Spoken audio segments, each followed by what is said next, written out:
We can get started now. People are slowly trickling in, but we have a lot to discuss, so let's get started. Good morning and good afternoon, everyone, and welcome to this event. On behalf of the Siinqee Institute, I would like to extend my sincere welcome for joining us for this special gathering.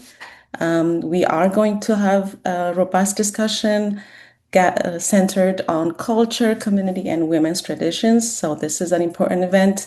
And we've been holding these events during March to celebrate International Women's Day and month. So this is our third year doing these events. So thank you for joining us. And today's program focuses on a powerful and a meaningful tradition within the Oromo culture. And this is going to be based on a film, and we will be sharing a film. The title of it is the Siinqee Sisterhood, a women's Ateetee ritual in Oromia. And this film is made by Dr. Perry Clem, who is also part of the Siinqee Institute. So we're really honored to be showing this film and having a discussion afterwards. And just to give you an idea, and I'm not going to spoil the film for you, but this film explores the Ateetee ritual and the institution of Siinqee, which are cultural practices through which Oromo women have historically expressed unity, justice, and support for each other. And so we hope to have a robust discussion following the film. So while you are watching the film, I encourage you to jot down your notes and questions as you're watching the film so you don't forget them, and you can bring it up during the discussion part. And please use any language you're comfortable with during the discussion. And if you don't want to speak, even though we encourage you to speak up, you can also write your questions or comments in the chat.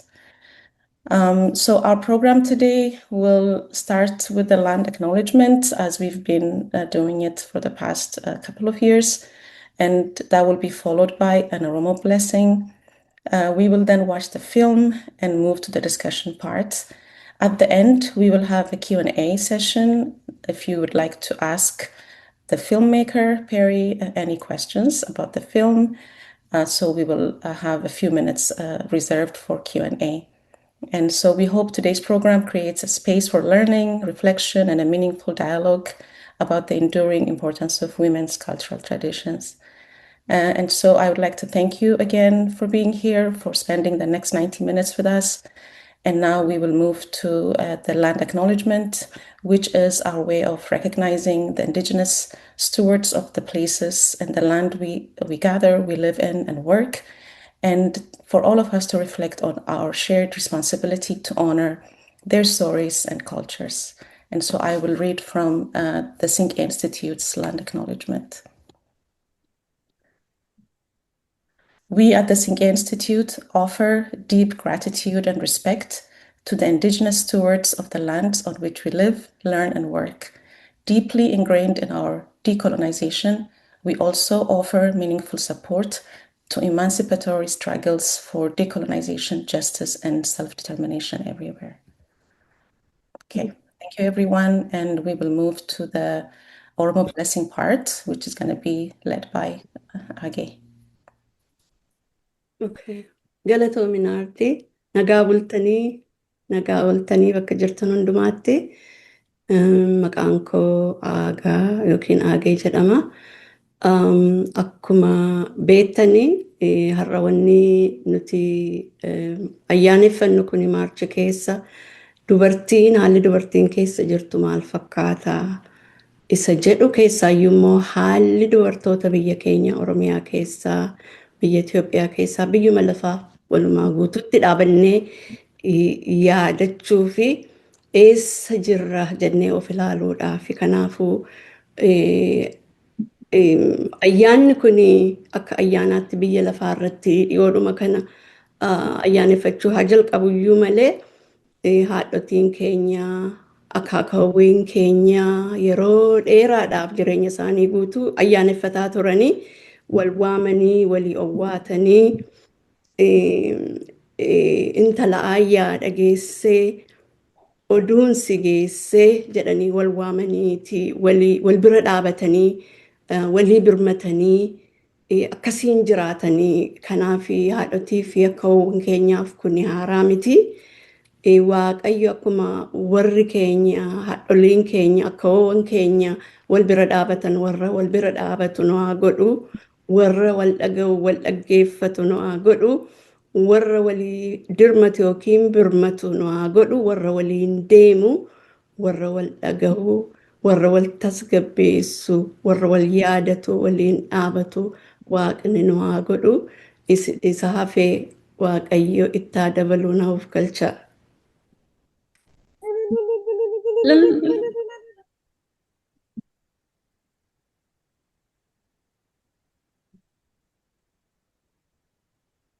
Thank you so much, Ige, for that beautiful blessing. So with that spirit and mood, we'll go to the film. And I will give a brief introduction to the film. So the film, The Siinqee Sisterhood, a women's Ateetee ritual in Oromia, was recorded in the spring of 2024 in the Arsi area in the villages of Dodola and Ganata. Dr. Clem, a professor at California State University Northridge, and her partner, Rodney Mall, shot the film with their iPhones. Her sabbatical was supported through the Mike Curb College of Arts and Media and Communication Research Fellowship Grant. It is a 20 minutes film, and it will be followed by a rich discussion with members of the Siinqee Institute and the larger audience. Enjoy the film. Hey. Thank you very much, Perry, for giving us this wonderful documentary film, for your dedication in documenting and sharing the practice of Siinqee. And this work is very important in preserving Oromo cultural knowledge and amplifying women's voices. So thank you so much for this film. Now that we've watched the film, I would like to take a few moments for us to reflect on what we've watched together. So while you're thinking about your reflections, I will start with Kue for her to share some of her reflections with us, and then I'll open it up to the audience. Thank you, Nardi. Thank you, Perry. Wow, this is amazing. My heart is just full of gratitude about this film and whoever is participated in producing it. It's just so amazing to see this. This is what Siinqee looks like. This is what Siinqee solidarity looks like. That solidarity that crosses time and space, that crosses national boundaries, racial boundaries, generational boundaries, and gender boundaries.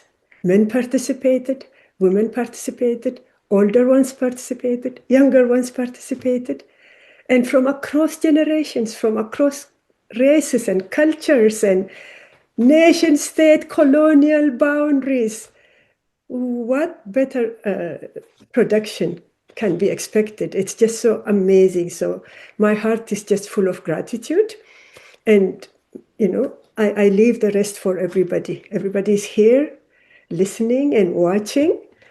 So I leave that space, but just was full of gratitude. Thank you so much for everybody who has been here, who is here, who has been watching and listening, and for taking your time. Thank you so much. Take it away, Nardi. Okay, thank you so much, Kue, for those reflections. Okay, so let's hear from the audience. So what stood out to you most in the film? Or was there a moment, a message, or an image that stayed with you? Just give us some initial reflections. And we don't have a lot of time, so maybe I can, let a couple of people speak, and then we can go to the next portion of the program. So you can raise your hands, and I will call people according to the order they raise their hands.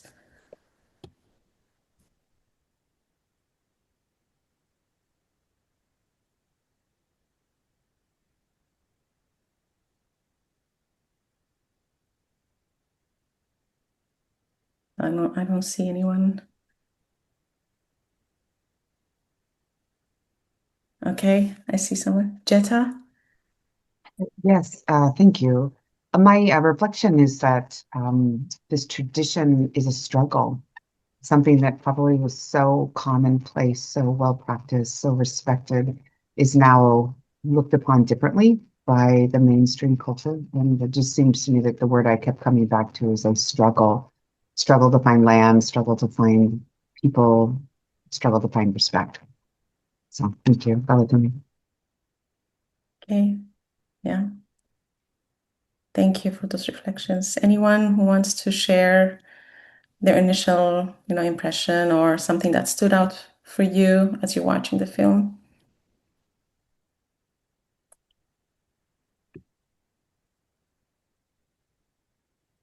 Nahimi?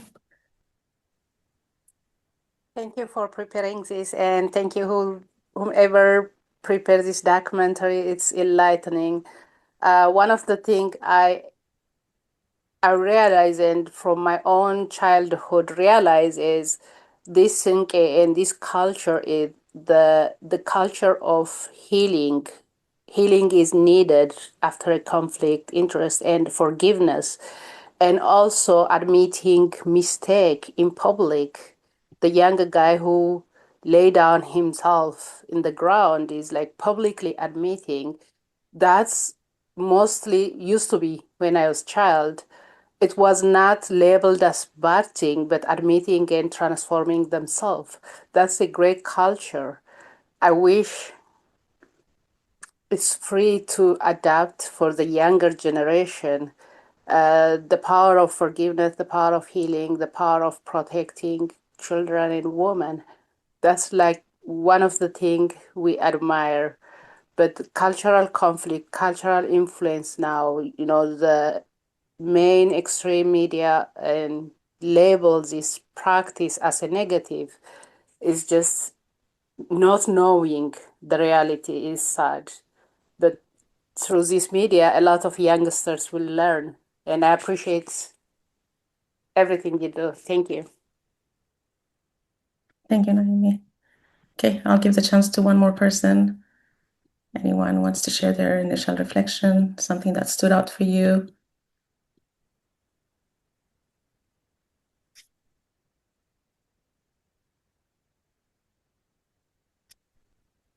Okay. We can go to the next portion as you're thinking, and if something occurs to you during the discussions, please speak up. Okay. Anne? Nadia, I see one hand up. Do we? Oh. Yeah, someone who's I don't know there's no name on it. Yeah. Thank you.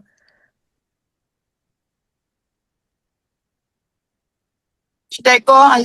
It's me, Chantu. Hi, Chaltu. Yeah, go ahead. Yeah, I'm sorry, I was driving. I just got your, the message, and I jumped on it. I'm glad I did. I just want to say thank you to organizers, and thank you, Perry, for recording this. It's really made me proud of my culture.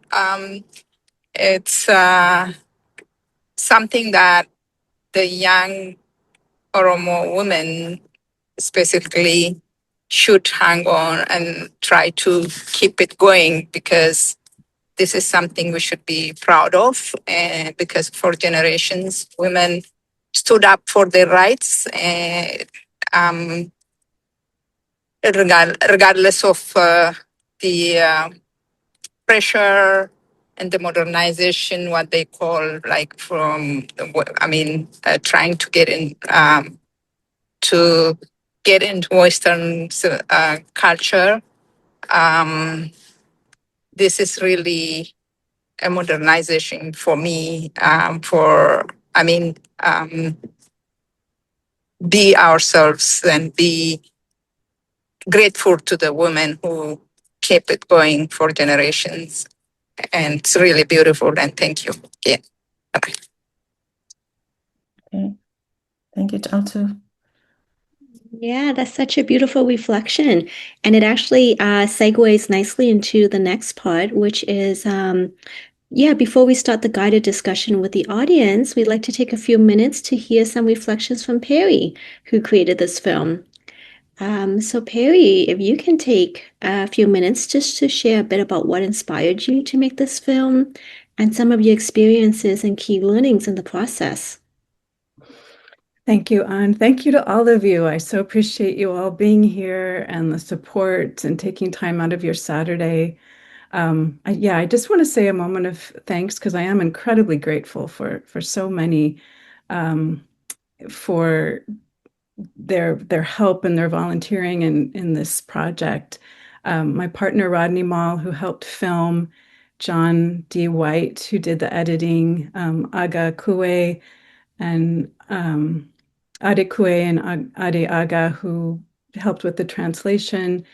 But most of all, the women, the women who wanted to be recorded, who asked that this be recorded and remembered and brought. And so in terms of inspiration, when I started doing field work, I did field work among the Afan Kalo in the eastern part of Oromia from the late 1990s. They didn't practice Siinqee. They did have the Siinqee stick, and that was a sacred stick that was kept in the house, but they didn't do the ceremony. So I was told that with the advent of Sharia law, they just didn't practice that anymore. So first going to Arsi in 2004 and seeing the women coming with their sticks, and that was for the inauguration of a hospital in Shashamene. I first saw it and I was really excited about it. And then learning about the values of Siinqee. So the safu, the morality and sacrality of it, the conflict resolution that happens, the interraciality, the land stewardship, restorative justice, solidarity. Can you imagine if we had something like that in the United States, where women could come together and support one another and that it was legally sanctioned? It's just an incredible model. And so I naively thought that I would go and record it. I had a sabbatical in 2024. And what I was surprised by is when I got to those villages where I was told it was still practiced, it really wasn't. So women didn't have the same immunity as their foremothers. They didn't have the sacred protection in the way that they had told me their foremothers had had. And yet, they still believed in it and they still thought it was powerful and still wanted it to be recorded. So we're at an interesting juncture, right? Where this practice, like it happened among the Afan Kalo, among the Arsi, might begin to lessen. In fact, there were no young women present in the filming of this. So I was told these women are busy, they have lives and they don't have time to do this practice.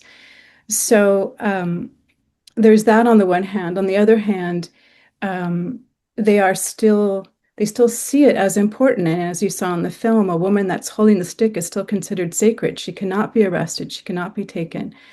So I ended up not recording it in the way that I thought, but rather recording sort of the issues around it, which I think are important. The reason I'm doing it is for my students. I have 150 students every semester who learn about the Oromo, and I've taught about Siinqee, but now I can actually show it to them. So that was the goal first and foremost. And then second, to make it available to the Oromo community. So the next step will be to translate it into Afan Oromo so that it can go be more readily available. It's free and accessible. And then hopefully go to a place like the Oromo Cultural Center in Finfinne, someplace where it can live. And then all of my footage, I hope to house at the Siinqee Institute on our website so that other scholars can come or other students that are interested in Oromo culture can have it as well. Because there's a lot of footage, obviously, from that you didn't see. So anyway, thank you all so much. I would love to hear more from you. So let's move on to the discussion. Yeah, thank you so much, Perry. So now we are moving to our discussion portion where we invite anyone in the audience to share your reflections, on some of the questions that maybe we thought might be interesting to talk about today. This is a space of like mutual knowledge sharing and learning. So I see there's many in the audience that we would love to also hear from. So I'll start with the first one, which is, in your perspective, what role does ritual and ceremony play in the home country and in the diaspora? So I'll put that in the chat as well while you're thinking about it.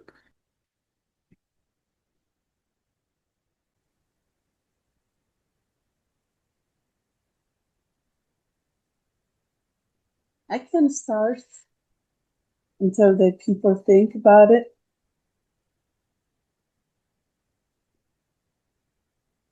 Okay. Dr. Anne raised a very thoughtful and important question, and I'd like to offer a few reflections in response. And first, let me take a moment to acknowledge Dr. Perry's amazing work to bringing this film to life. Rodney, John, Rufo, Siinqee women, and all who participated. It's really a very powerful storytelling tool that beautifully highlights the resilience, agency, and solidarity of Oromo women. The film really has a profound impact. It creates a space for both awareness and meaningful dialogue. And I really deeply appreciate the dedication and the care that went into making this film. So thank you so much. Coming back to Dr. Ann's question, what role does ritual and ceremony play in the home country and the diaspora? In the broader sense, rituals and ceremonies in home country play a crucial role in maintaining social cohesion and reinforcing cultural values. Historically, like for example, the Siinqee institution allowed women to come together to address injustice, restore balance, and uphold solidarity, equity, and justice within the community. When everyone shared the same cultural framework, these rituals carried a strong social authority. They weren't just symbolic, but served as a practical mechanisms for social regulation, justice, and community cohesion. Because everyone in the community recognizes the importance, the participation was both moral and social responsibility. In the diaspora, the role of ritual shifts somewhat. While it may not have the same formal power to resolve conflict or enforce social norms, it becomes very important for preserving cultural identity and maintaining the connections to heritage. Rituals and ceremonies help diaspora communities remember shared stories, pass tradition to younger generation, and build identity, maintaining connections to heritage. In short, maintain the connection to their heritage. They help diaspora communities remember stories, their shared stories, pass the tradition to younger generation, and build a sense of belonging. So in many ways, the function evolves from historically regulating social life in the home to strengthening cultural continuity and community identity in the diaspora. In both contexts, the ritual still serves as a powerful way for people to come together and to affirm shared values. So this is my reflection for now, and I'll come back.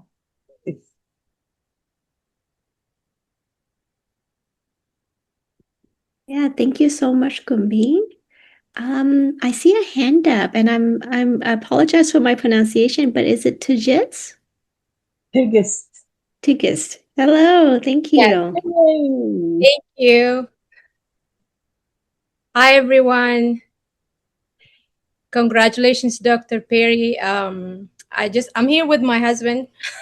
We're sharing a screen, so I did get opportunity to watch it before, but I just want to say every time I watch it, I'm learning new thing, and it's amazing because as someone who thinks I know some of the culture, whether that's through music, through other events, this documentary Dr. Perry and her team worked on is really rich that there's always something to learn from. And I want to go back to it again and again and again. And just like the way it's articulated is like whatever is in me that I know, I thought I know, the way you put it in language is just beautiful and make it make sense for all of us. So I'm just grateful for that.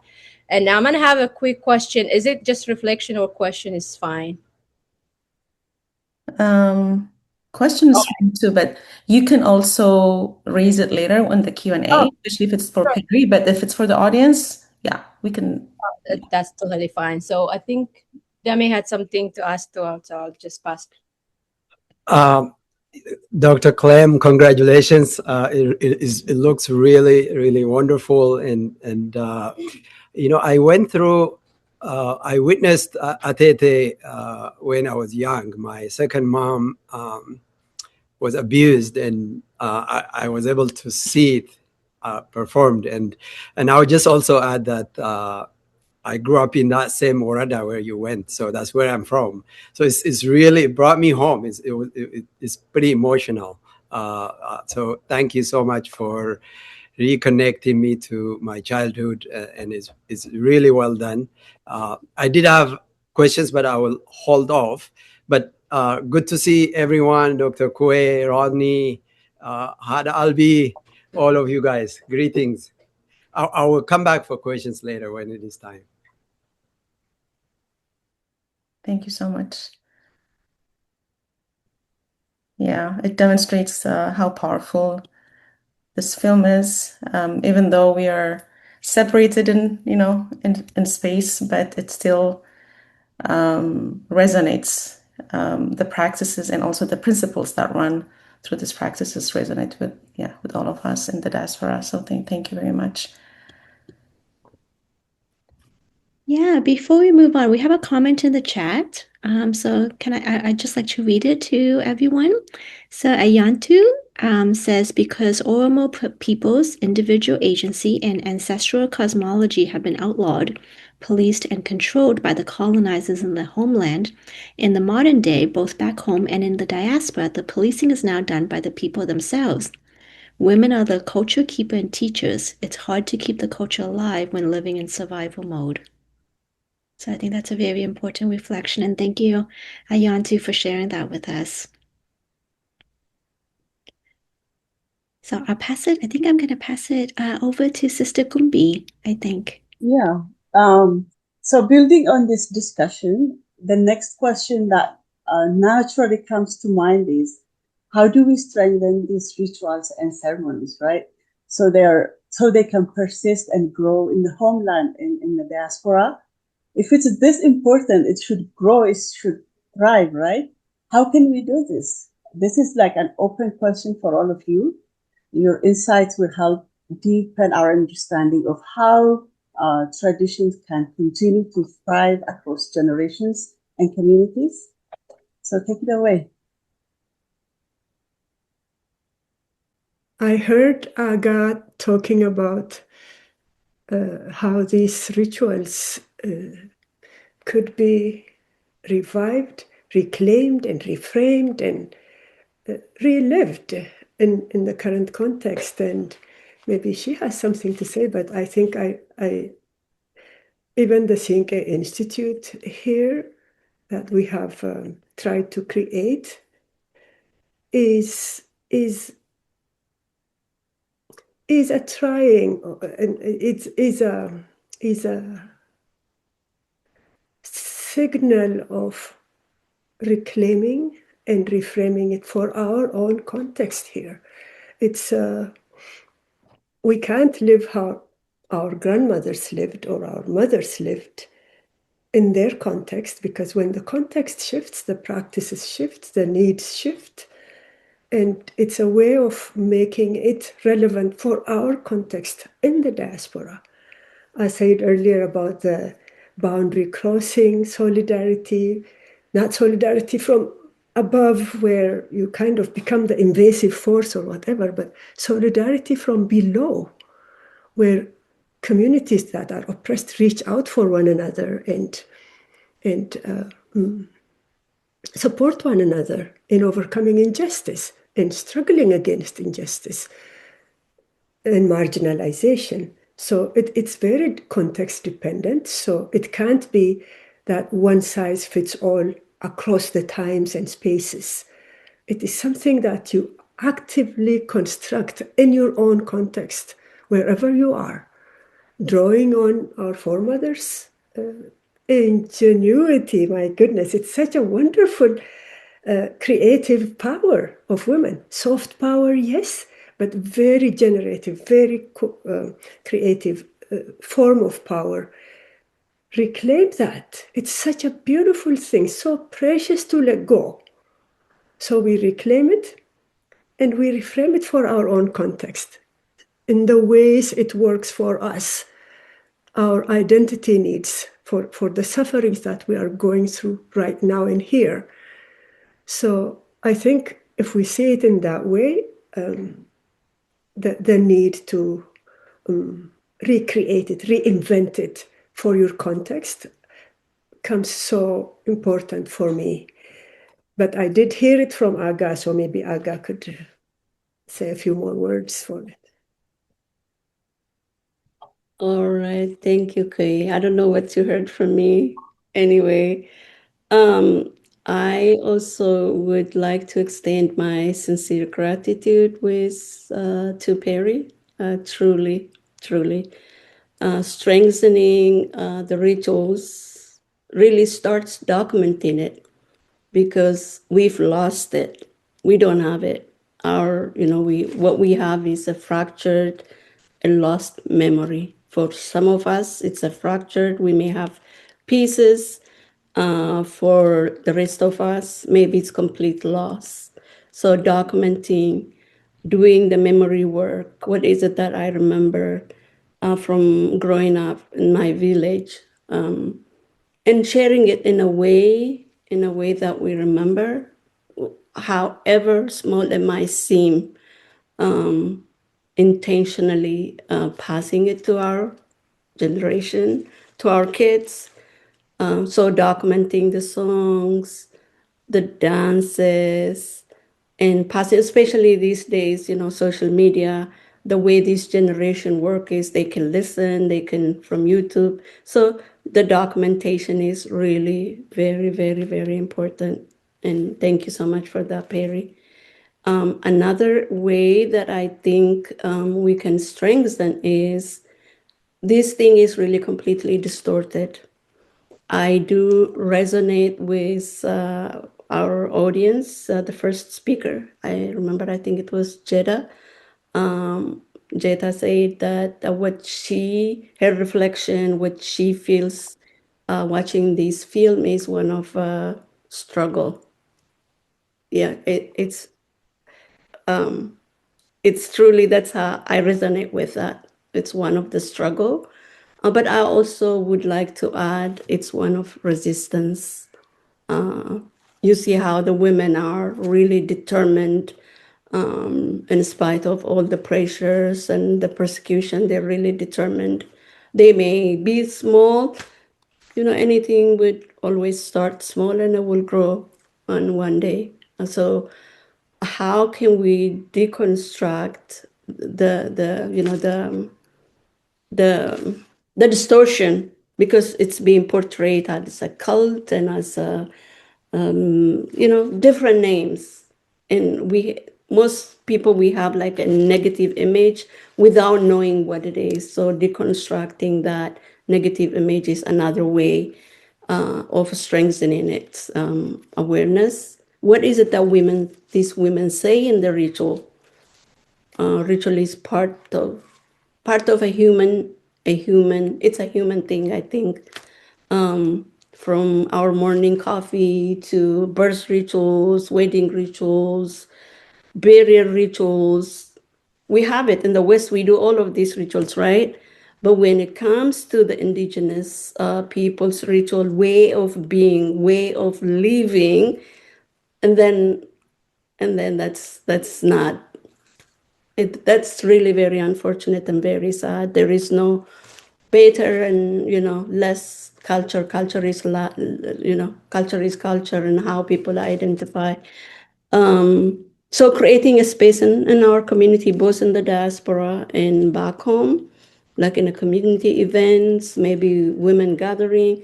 I think Siinqee Institute is doing the grassroots. I would like to take this opportunity to say thank you.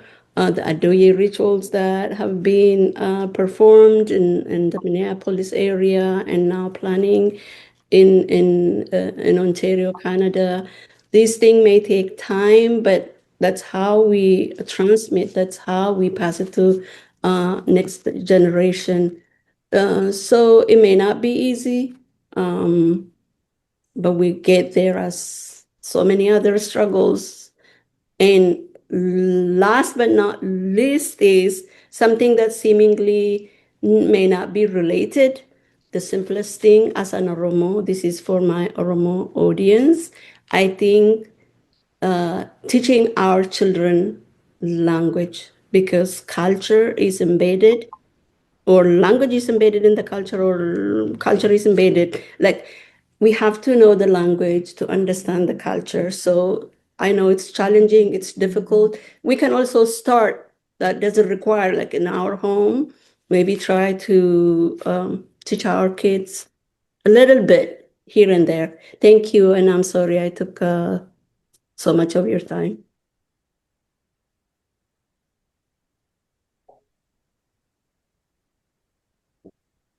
Ayanto in the chat said, the gatekeeping amongst the elders and leaders is a major barrier. Speaking to gatekeeping that sometimes occur among elders and leaders, which makes it difficult for younger generation to access, learn, and participate in these traditions. It would be nice if it's a little bit elaborated, but yeah. Laura said, I have a friend who is writing a book for diaspora children. I think that's beautiful. It's really beautiful. So Nardi, if you have any other. So Bonnie has raised her hand, so we can give her some time.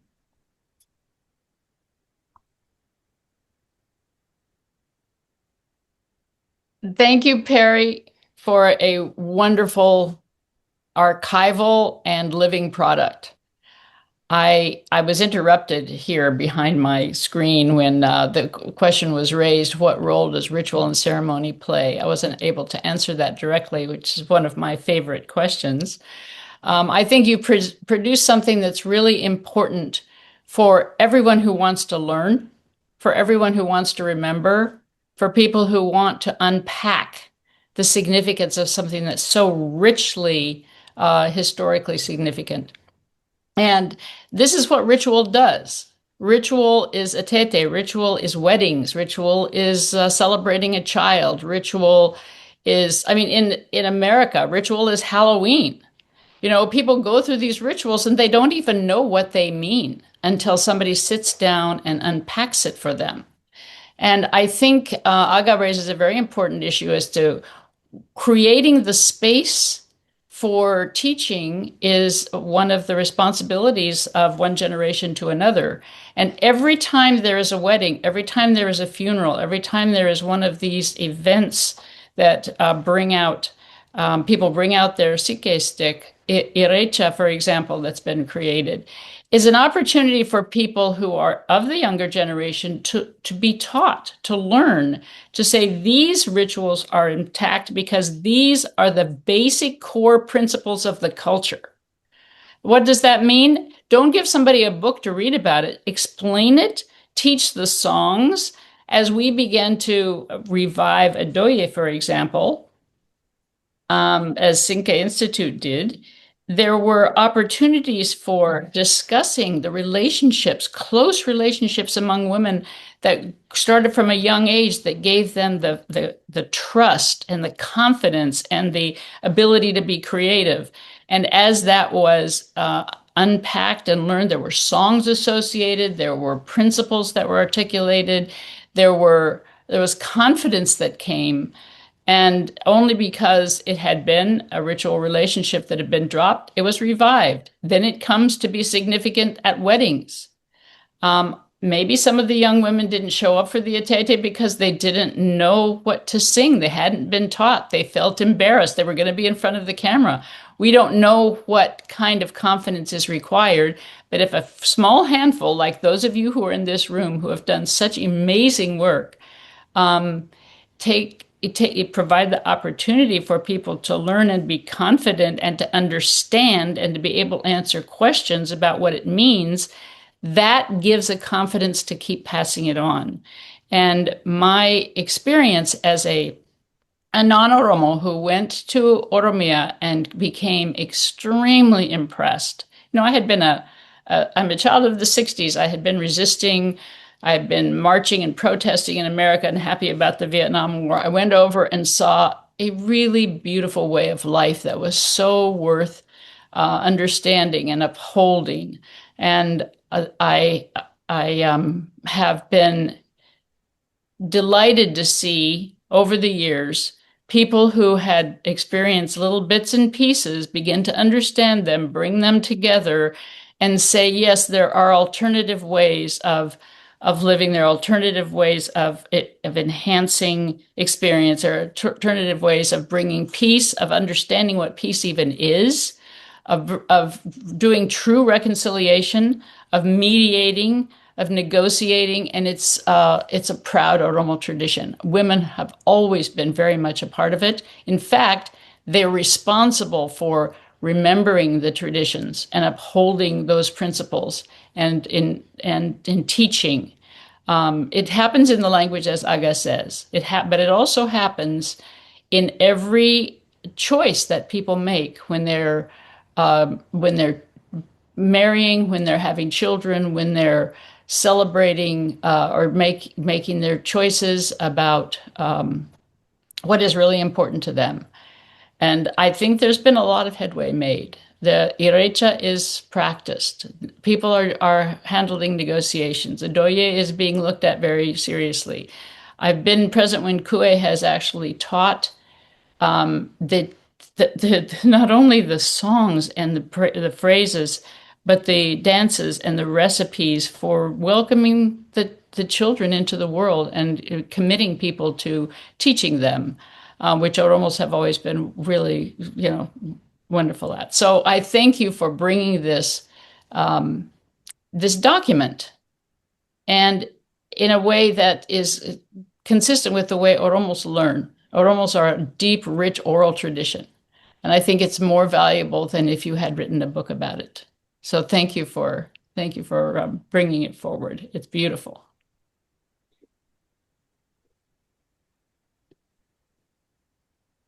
Okay, thank you so much for those words. And so let's go to our last discussion point, and then we'll go to the Q&A. So Kue, would you like to take us there?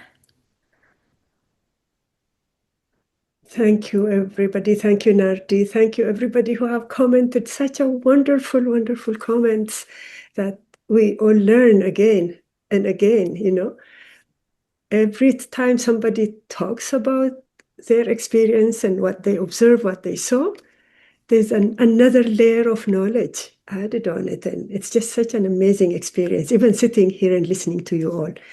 Thank you so much.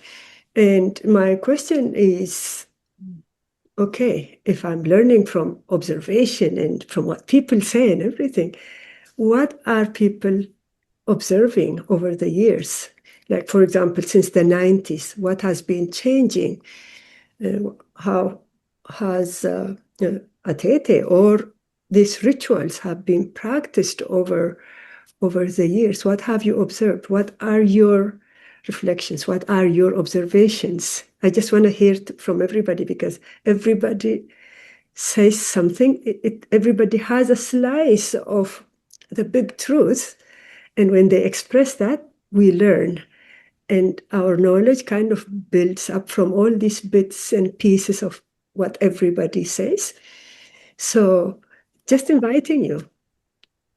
Yeah. What have you observed?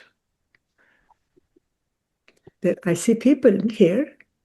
There is, like, I see many people. I don't want to put you on the spot, but I can see. What are your observations of rituals, especially women's rituals, women's empowerment rituals, women's solidarity rituals over the years? As everyone else is thinking about that question, I can share a little bit. Quay? Yeah. So as a non-Oromo Siinqee sister from Vietnam, this film really touched me because as a second generation person, I'm actively working to learn about the rituals of my mom and my grandma and the people before me because and some of it's not that readily available. So Perry, thank you for this film. I think for many generations of like young women and girls, like this is an educational resource that they will be looking for.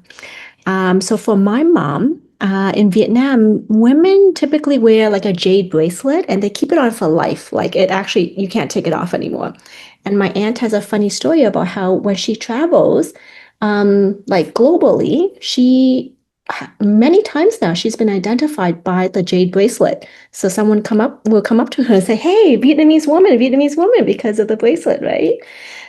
Whereas my mother-in-law, who is South Asian from India, she has a ritual or practice of wearing a black and gold beaded necklace that symbolizes marriage. So for her, this is a necklace that is tied on by her husband and it's meant to be kept on like forever.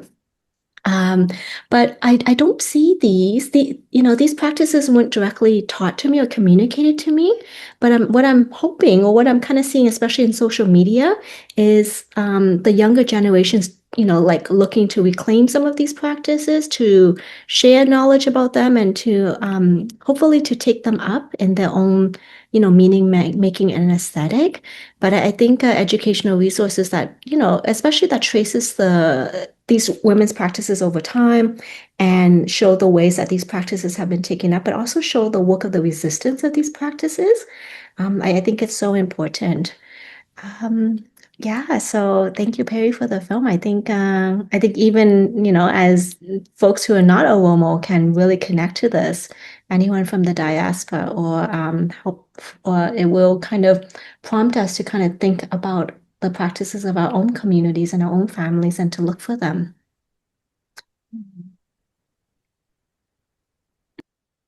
Wow, wonderful, Anne. That's beautiful. See how we learn more? And that's what I talk about, boundary crossing and, insurgent solidarity, insurgent cultures. These rituals cross so many boundaries. Yeah, wonderful. Thank you so much. I think Bonnie had her hand up. Kabbane had her hand up. It was a thumbs up for Ang. Oh, wonderful. Thank you. Anybody else who would like to share some kind of rituals, some kind of, objects, crafts? There's two people here. Yeah, great. Rodney, please, and then Aga. Thank you. And what a pleasure it's been to participate with Perry in filming this and working with John and getting it out. One thing I noticed, and Perry commented this in the film, is that as Islam and evangelical Christianity come in, it has been displacing these type of rituals. In the past, when I look at this ritual of Ateetee and the Siinqee sticks, there's a situation where somebody's been wronged, people have gotten together, and they create a ceremony of healing where both parties become rejoined, both the men, the women, the husband, the wife, the offending party, the victim, and the oppressor. They become rejoined, and it creates a win-win platform for the community, for the individual to move forward. And what we've seen today, not only in our current culture and politics, but also in evangelical or Islam, that attitude of win-win has been subjected to a winner-loser. And the winner becomes, I'm the man, and I don't want to be subjected to the Siinqee sisters telling me what to do and slaughter one of my animals. So what's so beautiful about it, and what would be so nice to revive in our culture across the board, is to see these practices where there's parity among people, parity among belief systems, parity of gender, and not a system of negotiating where there's a winner and a loser, where it's simply, we're going to create platforms where it's win-win. And there's forgiveness. In Hawaiian, they call it ho'oponopono, where there's a practice of apology, of love, and acceptance and forgiveness, and welcoming back in. Anyway, that's my observation. I think it fits in with the framework of your question or your comment for feedback. Thank you for that. Very much so. And thank you for raising this very important question. It's a very crucial question of restorative justice instead of just retributive kind of justice that is so dominant in this part of the world. It's not to punish. It's not to punish the offender. It's to restore the balance, the community balance that has been disrupted by the violence. Punishment was not the primary purpose. You raised that very well, so thank you so much. And thank you for being there with Perry and recording this for us. Thank you, thank you, thank you. And John for working with them. And yeah, really like hugging you all. Thank you so much. Yeah, somebody else. Yeah, there's Tigist. Oh, Aga, sorry. Aga had her hand first. No, let Tigist go. Sorry, it's not Tigist. Tigist. It's Tigist. Okay. She actually ran out with Barry for his soccer practice. So You hide behind the Siinqee skirt. Come on, please. Thank you. Thank you. Thank you, Aga, for letting me go. I actually think it's good that I could follow Rodney, because I wanted to basically echo what he was saying in the questions that I was hoping to ask, but I would maybe just share what I think and then phrase it as a question at the end for reflection. I think one of the things that I understood from my mom is that Ateetee is under enormous pressure. I think the film also touches upon it, from religious groups, religious communities, religious leaders, or people who profess Islamic faith, and to an extent also Protestantism in that area. I think my understanding is there's just this misconception about Ateetee being backward or is not. It predates enlightenment. People who have received the book and have transitioned to a better world. And one of the things I think just in my life I've witnessed is the transformation of Recha from the first time I went to, in the year 2000, the first time I went to Bushoftu. At that time, it was mostly, there were political repressions and restrictions and searches and stripping people looking for a Bao flag. But at that point, the people who went there, even from the peers that I was going to school with, or people who were either Waqf Fatota, people who believed that this is not just for Wakefana people or people who believe in Oromo religion. So everybody is welcome. So over the years, we've seen this remarkable evolution, I think, that you all would agree that it doesn't matter anymore if you are Muslim or Christian or Buddhist or some other religion. We see increasingly sheikhs with their amama, and we see famously Qasis Balai with all his regalia from the Orthodox Church going there, and certainly a lot of pastors and very prominent religious leaders in other faiths going there, which kind of transformed Erecha. I think societies are dynamic and these things change. Neither should traditions be. I think traditions should and do evolve. I think Siinqee or Ateetee in this area could benefit from that kind of evolution, where people are not looking at it as this backward practice that women ritual that women practiced in pre-literate societies, in oral societies, or in Wakefana societies. It could very well be integrated into modern system of justice, provided that we could preserve it is restorative elements that Dr.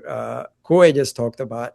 It could be integrated into a modern system of justice. I would like to hear Dr. Clem, your impression of what is being done in that regard in terms of just integrating it into the system of justice that does exist, that is provided by the functions, structures, through the structures of the state.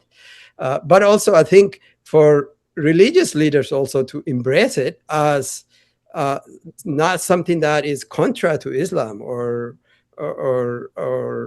Christianity. It could very well be integrated, because there is really nothing that is antithetical to the Islamic faith, at least in the way that I was brought up in.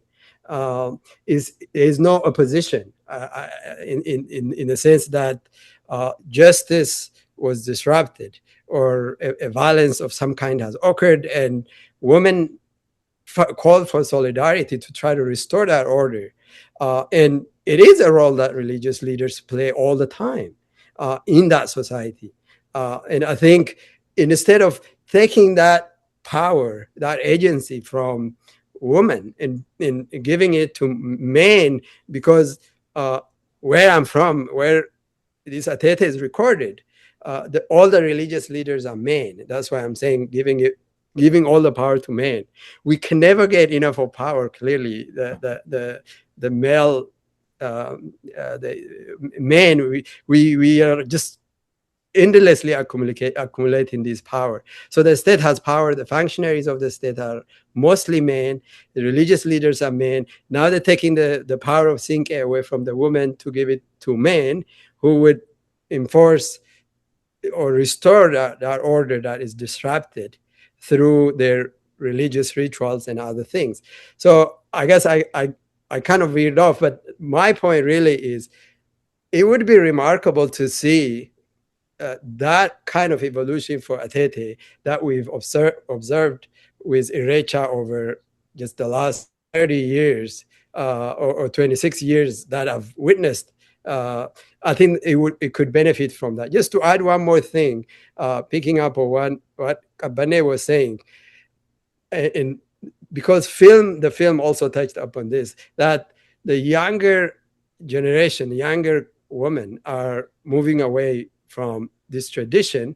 I don't think it's necessarily only a function of women getting more, becoming more career-oriented, moving to urban areas, or the fact they have to work. Women always worked. And I think there is some kind of rupture where I just see it. I use the example of my girls, my sisters. My mom had 7 sisters. All of them were born after me. So what I've seen is partly I contributed to this. So since there were no schools where I'm from, I have to move to where there are schools. So they kind of followed me, and they have to move. And I moved when I was a little older. So, but they left at a much younger age. So they don't even have a good grasp of Ateetee or these customs that I had, because I was with mom much longer than they have. So they just kind of like uprooted early, looking for education. How do we root them back in? And I think if we could transplant what is being done with Adoye in the US back home, where my sisters can go through Adoye, and while they're going through schools and these services, these practices and these spaces exist, they can go through that. And by the time they reach their adulthood and they're married off, one of them just got married last week or 2 weeks ago. And now she's kind of like removed from her schoolmates too. And all of a sudden left alone without the solidarity that Siinqee Ateetee provides. But if she was in Adoye going through schools at the same time, so she could maintain that, she could be in that really system where she has the solidarity, the support, and mentorship, and all the benefits that come from being in that community of women. I think that rupture, the fact that they've moved early and they were uprooted, how do we root them back in? I think those are the things those are the thoughts that were top of my mind. I apologize for taking longer. Kuwait, you're on mute. Unmute yourself, please.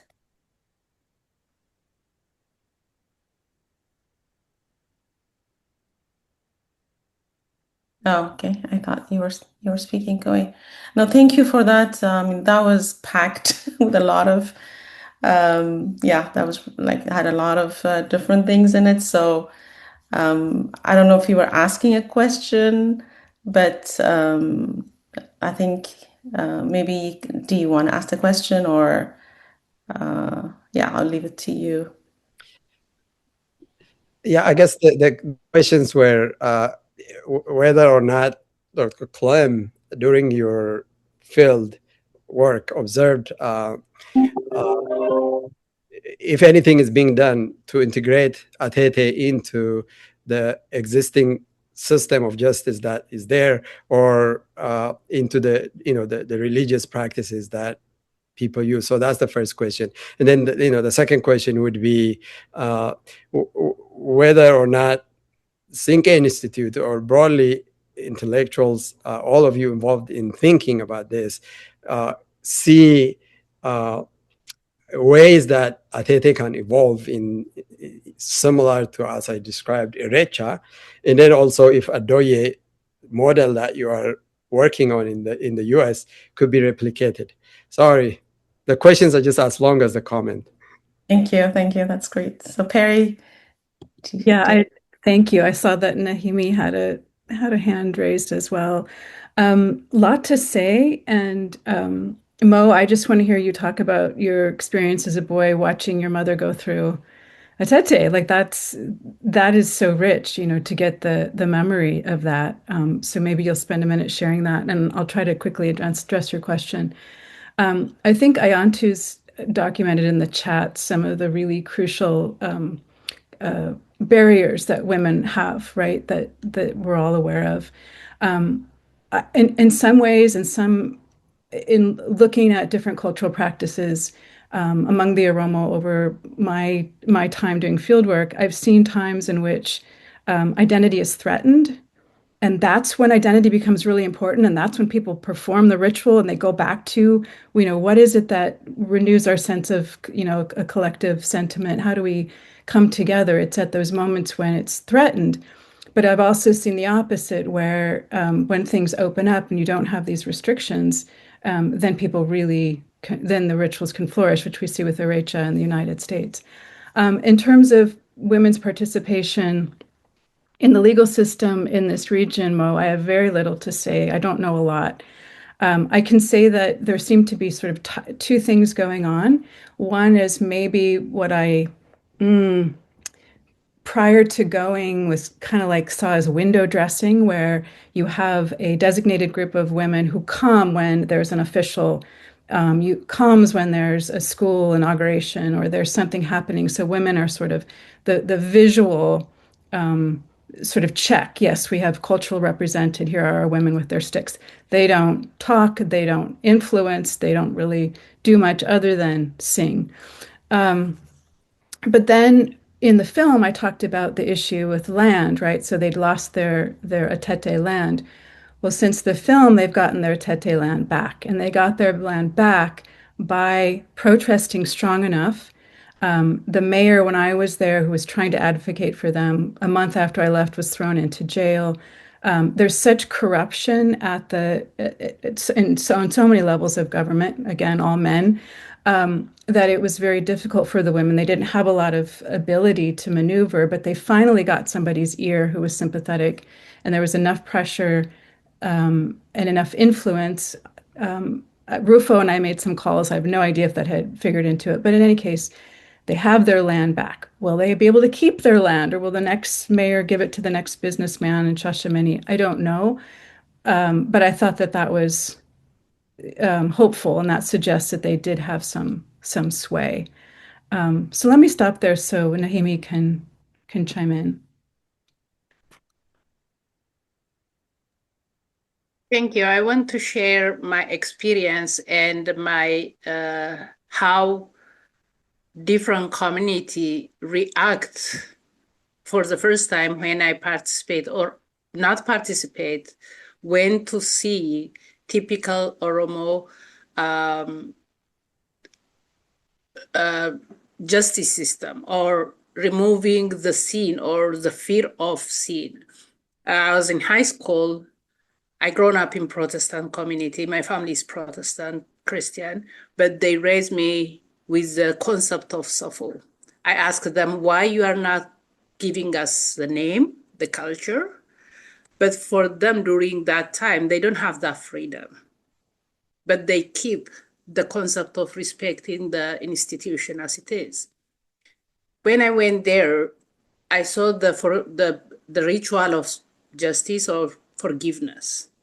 For the first time, I saw two people, two families coming together publicly, forgiving each other, hugging each other, sit together, start eating, the served food, the blessing together.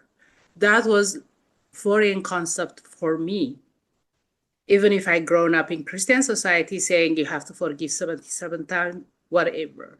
I asked the elder, are they going to kill each other now? Because the sin, the confess the sin was egregious, including the days of unborn child. They look at me with the kind of horror that I have to think that there is going to be hatred between them after they ask forgiveness, they restore the justice, they hug each other, they confess each other. For them, looking at me like as horrified concept. For me, as a grown up in, typical Northwestern Protestant community, it's foreign concept. I went back and I started speaking in high school that I went to this ritual. The retaliation I get back is really scary. Also, I spoke about this in my church community. They look at me as if I was contaminated, like something really, really horrific. That's when I start saying, this is not right. These people forgive. Also, the book taught me to forgive, but we don't forgive. Even if we say, I forgive you, we cannot really go to that power. So this is a mindset, a culture, and what we value more, to punish the other or to forgive and create harmony for the other to heal, the victim to heal. That's the restoration.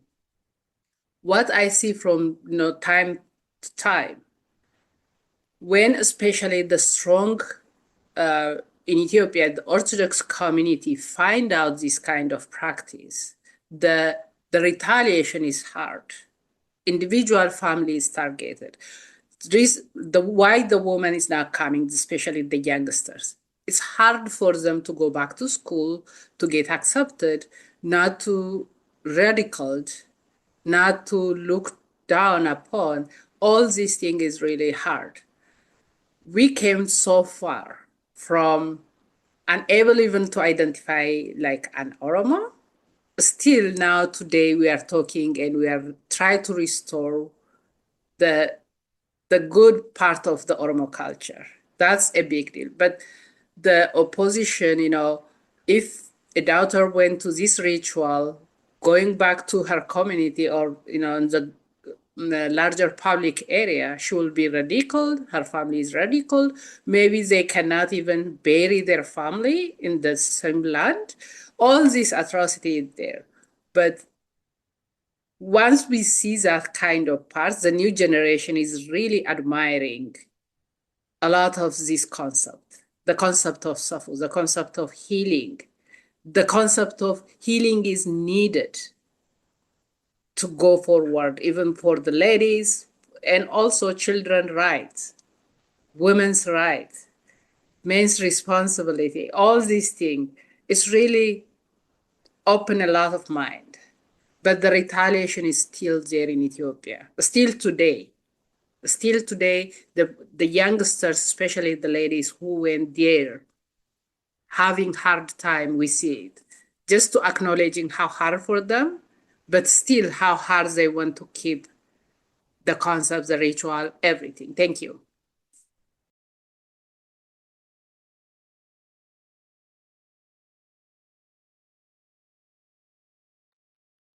Okay, thank you so much, Naimi. Yeah, this has, the opposition and the challenges for continuing these practices, as a theme that runs through the film and our conversation. So thank you for raising that. So we are over time. I don't want to keep you too long because we said we're going to be, doing this for 90 minutes and we're a little bit over time, but I will give the chance. I don't think we've addressed most, at least responded to most questions. So maybe I'll call on Kue to address or say a few words about the second part of his question.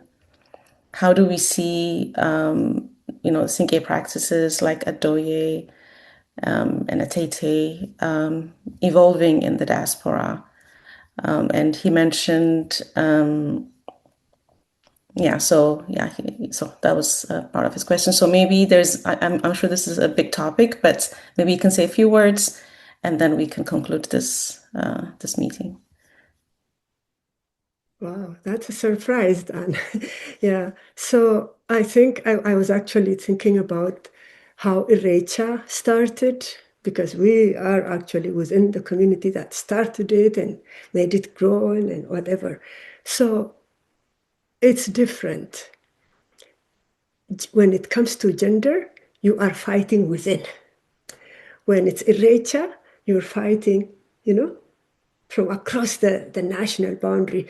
When somebody is oppressing you, you kind of gel together and stand together and fight back.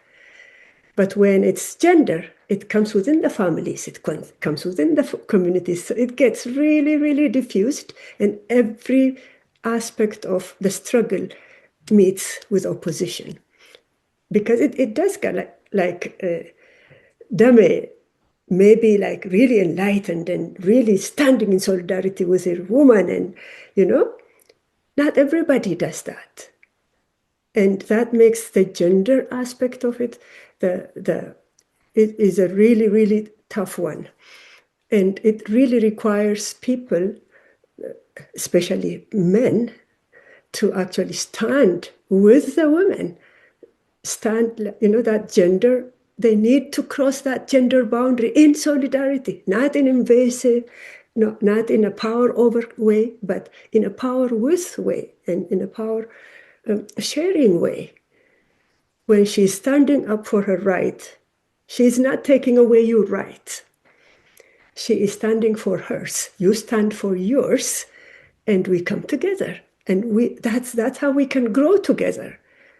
I think when it comes to gender, it's much more complicated. How they say there's a double, multiple jeopardy in terms of gender. I don't want to get carried away with that, but if I start on that one, I could talk the whole day. But I'll just give you back, Nardi, because it's the comparison is apples and oranges, is what I wanted to say. Recha, we all gather together against somebody else, some force outside. But when it comes within, it's much more complex. And it's, I just wanted to throw that out there and want to say thank you for that opportunity. And thank you for these conversations.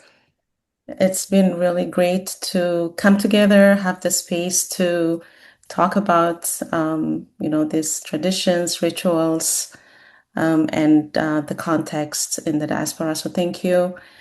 So as we close today's program, I really want to thank everyone who participated in the discussions, everyone who came here, to listen to these conversations.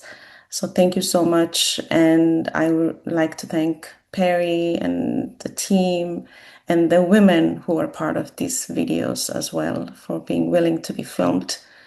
So I would like to say thank you to them as well.